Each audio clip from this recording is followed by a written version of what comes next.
परमेश्वर के नाम की महिमा हो। आप सभी को जय मसीह की। दैनिक एक मिशनरी जीवन में एक बार फिर मैं आपका स्वागत करती हूँ एक नए मिशनरी के साथ। आज की मिशनरी में हम बात करेंगे एलिजा एग्न्यू के बारे में। इनका जन्म 2 फरवरी 1807 ईस्वी में संयुक्त राज्य अमेरिका देश के न्यूयॉर्क शहर में हुआ। इनकी मृत्यु 14 जून 1883 ईस्वी में हुई। मसीह सेवा कार्य श्रीलंका।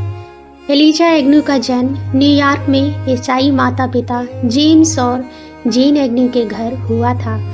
अपने स्कूली दिनों से ही उन्होंने मिशन का काम करने का संकल्प किया। सन 1823 में उन्होंने जॉन स्कर्डर को एक आध्यात्मिक सभा में उपदेश देते हुए सुना और मसीह को अपना निजी उद्धारकर्ता के रूप में स्वीकार किया। एलिजा फिर ऑरेंज स्ट्रीट प्रेस्बिटेरियन चर्च में शामिल हो गई और उन्होंने सुसमाचार पत्रिकाएं वितरित करते हुए साथ में बाइबल अध्ययन को संचालित किया।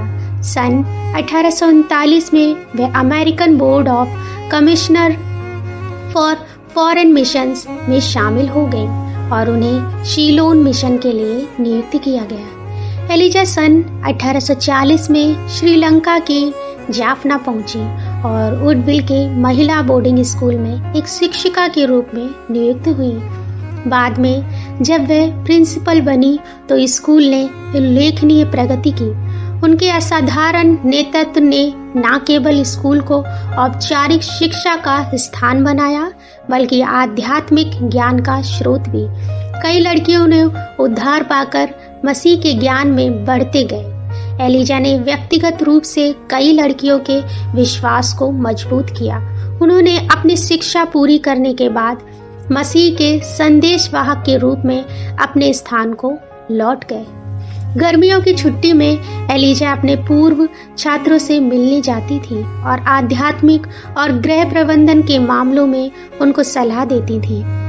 वे अपनी देखभाल के तहत बड़ी हो रही हर लड़की के प्रति ऐसी आध्यात्मिक सोच रखती थी कि उन्हें हजारों बेटियों की मां कहा जाता था। एलिजा ने एक प्रार्थनापूर्ण जीवन जिया जिसका उन्हें सहयोगियों पर गहरा प्रभाव पड़ा। उनके छात्रों ने गवाही दी कि सुबह उन्हें जागने के लिए कोई घंटी की आवश्यकता नहीं थी क्योंकि वे एलिजा को बगल के कमरे में हर लड़की के लिए जोर से प्रार्थना सुनकर जाग जाते थे। उन्होंने 40 से अधिक महिलाओं को भी प्रशिक्षित किया जो श्रीलंका के गांव में जाकर सुसमाचार प्रचार करती थी। सन 1879 में एलिजा की सेवानिवृत्ति के बाद उन्होंने श्रीलंका में रहने का फैसला किया। वह मणिपुर चली गई जहां उन्होंने भटकते हुए मसीह के भेड़ों को फिर से झुंड में शामिल करने का प्रयास किया।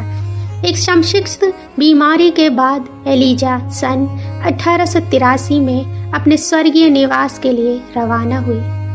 प्रिय, क्या आपने अपने दैनिक कामों में प्रार्थना की ताकत का एहसास किया है?